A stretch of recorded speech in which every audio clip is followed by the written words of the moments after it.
और जब नाम रखा तो बड़े मगन हुए। एक बात और कही नारद हिमांचल तेरी बिटिया लाई भवानी है और अच्छे समय पे कटानी है तेरी।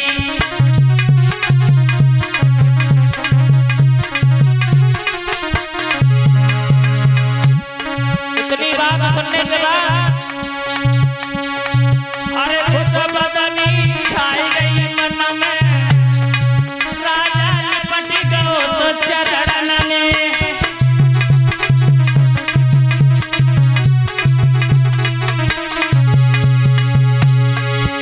और गई गुजार प्रिय भवन में,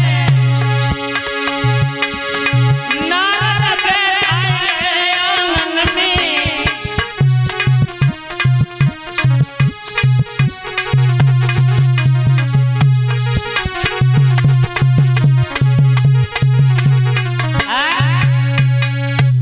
याद बड़े मगन हुए। नारद ने एक बात कही, देखो राजा तुम्हारी बेटी जब बड़ी हो जाएगी तो वन में भजन करने के लिए जाएगी, लेकिन एक कमी है और तुम्हें जो तो मालूम हो। लेकिन तो अगर परंतु पूरी बात होने के बाद लग गई तो सारी बात रद्द। लेकिन का मतलब क्या बाबा? जवाब दिया तुम्हारी बेटी की शादी ऐसे घर में होगी न जिसके पास में रहने के लिए मकान होगा, न खाने के लिए भोजन होंगे और न पहनने के लिए वस्त्र होंगे। अब हिमांचल जो थे वो बड़ी दुखी हुए। कैसी बात कर रहे हो? हर पिता की इच्छा होती है हमारी बेटी की शादी अच्छे घर में हो। नारद ये तो तुम मेरे साथ में धोखा कर रहे हो। बाबा नारद कहने लगे जो लिखा है इसकी भाग्य की रेखा में वही तो बता रहा। और एक बात और है, जब तुम्हारी बेटी बड़ी हो जाएगी ना तो वन में और जाएगी भजन करने के लिए। इतनी बात कही और नारद तो वहां से निकल आए। अब धीरे धीरे गिरजा मैया बड़ी हुई। एक दिन अपनी मैया मैना से बोली, मैया कहो बेटी अब मुझे इस घर में अच्छा नहीं लगता है, हम वन में जाना चाहते हैं भजन करने के लिए। गिरजा कहते ने जब ये कहा तो मैया मैना कहती है नहीं बेटी अभी कोई तुम्हारी उम्र थोड़ा नहीं है भजन करने की, जब बड़ी हो जाओ तो भजन करने के लिए जाना। गिरजा बोली नहीं मैया मैं तो आज ही जाऊंगी भजन करने के लिए। जब ये कहा तो मैया मैना ने कहा बेटी अपने पिता को पूछ लो उसके बाद चली जा। बांदी को बुलाया, ओए बांदी इधर आ। कहिए महारानी जाओ चली जाओ मेरे महाराज को बुला करके लेकर के आओ हिमांचल। तो बांदी चली आई महाराज को बुला करके। अरे जा गई बांदी बांदी बांदी बांदी लगी बराबर जाए हाथ जोड़ के रख बांदी ने। और राजा से कही सुना है तुम्हें बुलाओ महारानी ने। राजा जब हो गया तेरे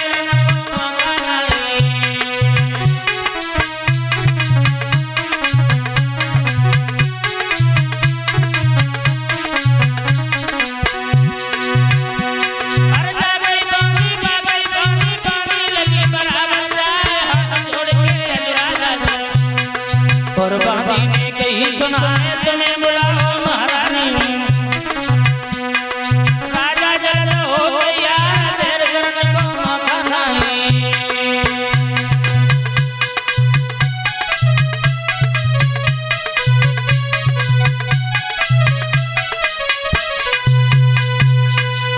बांदी ने कहा तो तुरंत ही महाराज पहुंचे। कहा कहिए रानी क्या बात है? जवाब दिया मेरी बेटी वन में भजन करने के लिए जा रही है। हिमांचल कहने लगे अगर जा रही है तो जाने दो, उसे कौन रोक सकता है। आज गिरजा वन में मैया भजन करने के लिए चली गई। देखो परीक्षित महाराज लोग कहते हैं गिरजा मैया ने भोले बाबा के साथ में शादी की। ऐसी शादी थोड़ा नहीं भोले बाबा मिल गए। 44,000 वर्ष तक तपस्या की थी गिरजा ने भोले बाबा को पाने के लिए जंगल में भजन किया था।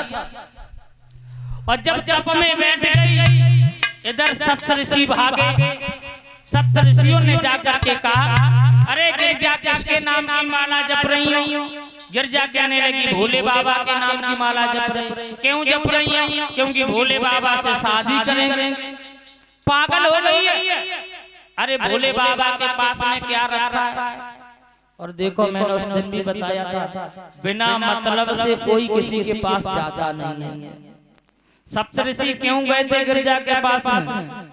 एक तारकासुर नाम का दैत्य पैदा हो गया था, राक्षस, जो देवताओं को बहुत सताता था। किसी ने बताया कि जब गिरजा की भोले बाबा की शादी होगी, जब भोले बाबा की संतान होगी, जो कार्तिकेय नाम का पुत्र पैदा होगा, उससे उसका वध होगा। इसलिए सप्तऋषि गिरजा के पास में गए। हो सके जितनी हो जाए जल्दी हो जाए शादी भोले बाबा। पक्को पोड़ो पहले से कर रहे हैं। तो गिरजा ने कहा नहीं, मैं भोले बाबा के नाम की माला जप रही हूँ, भोले बाबा से शादी करूंगी। सप्तऋषि कहते गिरजा मेरी बात मानो, भोले बाबा से शादी न करो, जीवन भर पछताओगी। और एक बात कही सप्तऋषियों ने, अरे मान गई तू पार्वती, बिटिया रोवेगी पछतावेगी, और शंकर ते बिहार जावेगी।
इतनी बात कही। गिरजा कहने लगी अगर तुम मेरी तपस्या में भंग डालोगे तो शराब देकर के भस्म कर देंगे।